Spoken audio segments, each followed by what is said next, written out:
കൊട്ടിക്കലാശവും കടന്ന് തിരഞ്ഞെടുപ്പ് അവസാന മണിക്കൂറുകളിലേക്ക് എത്തിയതോടെ കണ്ണൂരിന്റെ രാഷ്ട്രീയ ചിത്രം അടിമുടി മാറ്റി ഇടത് തരംഗം അലയടയ്ക്കുന്നുവെന്ന് റിപ്പോർട്ടുകൾ വന്നിരിക്കുകയാണ്.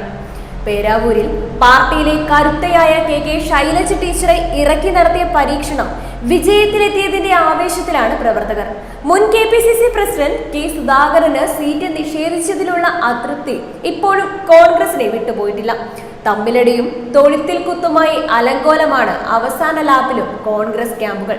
അതേസമയം കണ്ണൂരിലെ പാർട്ടിയെ പ്രതിസന്ധിയിലാക്കി പലരും കൊഴിഞ്ഞുപോയതിന്റെ എല്ലാ കുറവുകളും ഒറ്റക്കെട്ടായി മറികടന്നിരിക്കുകയാണ് CPM. വിവാദങ്ങളെ അതിന്റെ വഴിക്ക് വിട്ട് എണ്ണയിട്ട യന്ത്രം പോലെയാണ് പ്രവർത്തിച്ചത്. പാർട്ടി ഒരു പ്രതിസന്ധി നേരിടുന്നു എന്ന് തോന്നുമ്പോൾ തന്നെ അതിനെ മറികടക്കാൻ ഒന്നിച്ചു നിൽക്കുന്ന പ്രവർത്തകരും അവർക്ക് കരുത്തായി മുന്നിൽ നിന്ന് നയിക്കുന്ന ശക്തമായ ഒരു നേതൃത്വവും പാർട്ടിക്കുണ്ട്. ഈ ഒറ്റക്കെട്ടായ പ്രവർത്തനം കൊണ്ട് തന്നെ തളിപ്പറമ്പിലും പയ്യന്നൂരിലും CPM ഇക്കുറി വൻ വിജയം നേടുമെന്നും അവർ കണക്കുകൂട്ടുന്നു. താൻ വളർത്തിക്കൊണ്ടുവന്ന സണ്ണി ജോസഫ് തനിക്ക് സ്ഥാനാർത്ഥിത്വം നിഷേധിച്ചതിന്റെ ഞെട്ടലിൽ നിന്ന് K സുധാകരൻ ഇതുവരെ മുക്തനായിട്ടില്ല. കണ്ണൂർ മണ്ഡലത്തിൽ താനോ താൻ നിർദ്ദേശിച്ചവരോ സ്ഥാനാർത്ഥിയാകുന്നത് തടഞ്ഞത് തന്റെ അരുമ ശിഷ്യനായ സണ്ണി ജോസഫ് ആണെന്ന് സുധാകരൻ ഉറപ്പാണ്. കോൺഗ്രസിനുള്ളിലെ ഈ കടുത്ത തമ്മിലടി കാരണം കണ്ണൂർ സീറ്റിൽ TO മോഹനൻ പരാജയപ്പെടുമെന്ന് കോൺഗ്രസ് നേതാക്കൾ തന്നെ ഇപ്പോൾ രഹസ്യമായി സമ്മതിക്കുന്നു. മുതിർന്ന നേതാക്കളുടെ ഇടപെടലിൽ പാർട്ടിക്ക് വഴങ്ങിയെന്ന് പറയുമ്പോഴും സണ്ണി സതീശൻ അച്യുതണ്ടിനെ ഉലച്ച് മുഖ്യമന്ത്രി വിവാദം ഉയർത്തിവിട്ടത് K സുധാകരനാണ്. ഇത് കൃത്യമായിട്ടുള്ള ഒരു സൂചനയായിരുന്നു.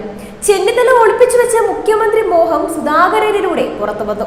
ഇതിന് പിന്തുണയുമായിട്ട് സംസ്ഥാനത്തിന്റെ പല ഭാഗത്തു നിന്നും ശബ്ദങ്ങൾ ഉയർന്നത് കോൺഗ്രസിന് ഉള്ളിൽ തന്നെയുള്ള വിള്ളൽ എത്രത്തോളമാണെന്നും വിളിച്ചോതുന്നതായിരുന്നു. രാഷ്ട്രീയം അല്പമെങ്കിലും ശ്രദ്ധിക്കുന്നവർ അത് തിരിച്ചറിഞ്ഞു. ഇതിൽ ഏറ്റവും സസ്പെൻസ് പോരാട്ടം നടക്കുന്നത് പേരാവൂരിലാണ്.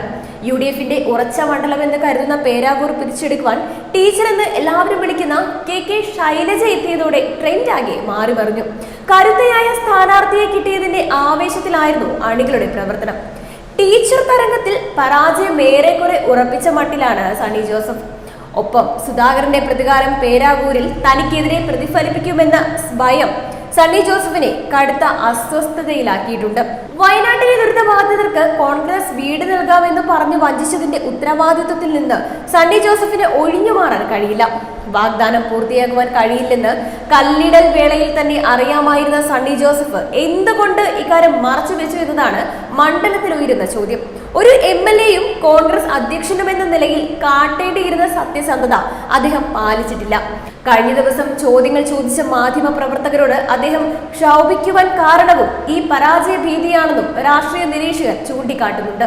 തിരഞ്ഞെടുപ്പ് പ്രചാരണത്തിന്റെ തുടക്കത്തിൽ വലിയ വെല്ലുവിളികളാണ് കണ്ണൂർ ജില്ലയിൽ CPM നേരിട്ടത്. എന്നാൽ വോട്ടർമാർ പോളിംഗ് കേന്ദ്രങ്ങളിലേക്ക് എത്തുമ്പോഴേക്കും താഴെ തട്ടിൽ കാര്യങ്ങൾ പൂർണ്ണമായും മാറി മറിഞ്ഞിട്ടുണ്ട്. ശക്തമായ നേതൃത്വത്തിന്റെ കൃത്യമായിട്ടുള്ള ഇടപെടലുകൾ കാരണം എല്ലാ പ്രതിസന്ധികളെയും അതിജീവിച്ച് ഇടതുപക്ഷം കണ്ണൂരിൽ വലിയൊരു വിജയത്തിലേക്ക് നടന്നു കയറുകയാണ് എന്നാണ് നിലവിലെ രാഷ്ട്രീയ സാഹചര്യം വ്യക്തമാക്കുന്നത്.